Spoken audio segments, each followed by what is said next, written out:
प्रकृति क्या है? कहते हैं गीता के श्लोक में, अध्याय 13 श्लोक संख्या 20, कार्य कारण कर्तव्ये हेतु प्रकृति उच्यते पुरुषः सुख दुखानां भोक्तृत्वे हेतुर उच्यते। तात्पर्य, कार्य कारण और कर्तापन का जो कारण है वो प्रकृति को कहा गया है। प्रकृति यानी स्वभाव, और वो कैसा होता है?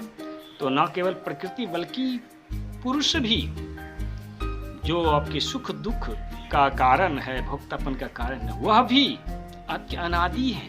प्रकृतिम पुरुषम चे विद्य अनादि उभोपि विकारांच गुणांच विद्धि प्रकृति संभान। ये सब प्रकृति से ही उत्पन्न होते हैं, पुरुष और प्रकृति। एक अध्यस्त है, एक जड़ है, एक चेतन है। जड़ पे चेतन का न्यास है, जिसका न्यास है वह पुरुष है, और जिस पर आपके न्यस्त है कोई चेतना, वह प्रकृति है। पुरुष का तात्पर्य ही होता है क्या? पुरः पुरुषः इति पुरुषः। पुर यानी प्रकृति, नगर, उसके निकट जो है, निकटता वास जो कर रहा है वह पुरुष है। और जो किसी काम क्रोध लोभ मोह मात्सर्य या किसी न किसी संकल्प से वशीभूत होकर किसी देश से न्यस्त है, अध्यस्त है, वह पुरुष है। और ये पुरुष दो प्रकार के होते हैं। द्वाइमो पुरुषे लोके क्षरश्च अक्षरश्च एव च क्षरः सर्वभूतानि कुटस्थो अक्षर उच्यते। इसी को कुटस्थ कहता है, क्योंकि वह कुछ संकल्प के साथ आपके देह में वास कर रहा है। वो चेतना जो है वह पुरुष है, और आप प्रकृति हो। इसको जानना होगा आखिर ये अनादि क्यों है। तो कहा गया है कि मन जो है वो तीन आवश्यक है, तीन जगह आपके देह में तीन प्रक्रिया से रहते हैं। चेतन, अवचेतन, उपचेतन और अचेतन अवस्था में वास करते हैं, हृदय में, मस्तिष्क में और आंखों में, जागृत अवस्था में, जागृत। तो ये जो चेतनाएं होती है इन तीनों जगह वास करती है। अचेतनाओं का स्वरूप क्या है? वो पुरुष है ना। और ऐसा कहा गया है कि मन यानी कि ये जो चेतनाएं हैं वो 15 प्रकार की होती है, प्रज्ञान, संज्ञान, इस प्रकार से। तो वह रहती कहाँ पे है? तो बोलता है कि इसे उपनिषद कहती है कि यदच्च स्थावरम सर्वम तत् प्रज्ञानेत्रम। जो भी जड़ चेतन आपको दिख रहा है, जिससे आप प्रेरित हो रहे होते हैं, कुछ विशेष ज्ञान प्राप्त कर रहे होते हैं, जो आपको निर्देशित कर रहा होता है, वो प्रज्ञा ब्रह्म है। और यह प्रज्ञा ब्रह्म जो है सोऽयं अशरीरः प्रज्ञात्मा।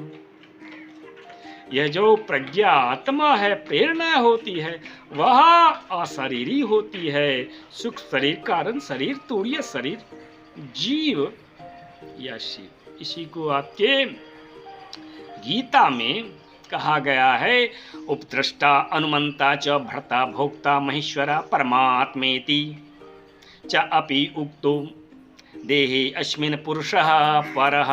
परम पुरुष इस 5 श्रेणियों में विभक्त रहता है, 5 श्रेणियों में होती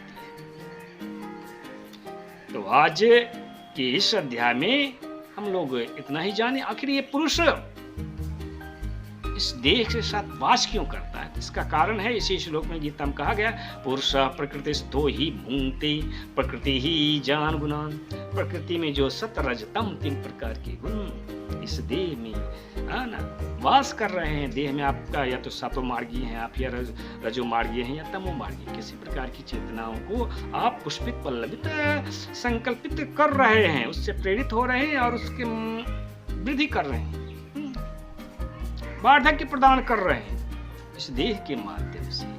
शरीरो अयम खलु धर्म साधनम। तो धर्म 3 प्रकार, सत रजगुण सत रज तम प्रकार 3 प्रकार के गुणों में विभक्त है। इस प्रकृति में व्याप्त है चेतनाएं। 2 प्रकार से होती हैं वो चेतनाएं। पुरुष 2 प्रकार की होती हैं, क्षराक्षर के रूप में, देहधारी के रूप में, प्राणियों के रूप में, और अदृश्य रूप में भी होते हैं। जो अदृश्य रूप में होते वास्तव में वही भोगता है, सुख दुख को भोगता है, भोक्तापन होता है उसमें। आपके अंदर यदि भोगने की भावना आ रही है, इसका कारण आपकी परिस्थिति चेतना है। तो वही कारण होता है गुण। आपकी संगति से संगात संजाति कामा संसर्गजा गुण दोषा कहा गया है। कामनाएं संगति से उत्पन्न होती है। किसी जीव से, किसी मित्र से, आस पड़ोसियों से आप भेंट करते हैं तो चित्त का विनिमय होता है, चेतनाओं का आदान प्रदान होता है, और उनकी कामना है आपकी कामना, आपकी कामना उसकी कामना। और इसीलिए कहा गया है पति पत्नी, प्रेमी प्रेमी, जिससे आत्मीयता संबंध रखते हैं, माता पुत्र जो भी है। तो इस प्रकार की जो स्थिति होती है इस लिंग शरीर का होता है। इसीलिए इस लिंग शरीर को कहा गया संयुक्तम अक्षरम एतद् ओम इति, ओंकार में कहा गया है। तो यह महत्वपूर्ण आध्यात्मिक सूत्र को प्रदान करता है अध्याय 13। इसको याद रखें ताकि हम लोग 14वें अध्याय का जो आरंभ करेंगे उसमें इसकी उपयोगिता होगी, इस आध्यात्मिक सूत्र की। जय जय श्री हरि, जय श्री कृष्ण।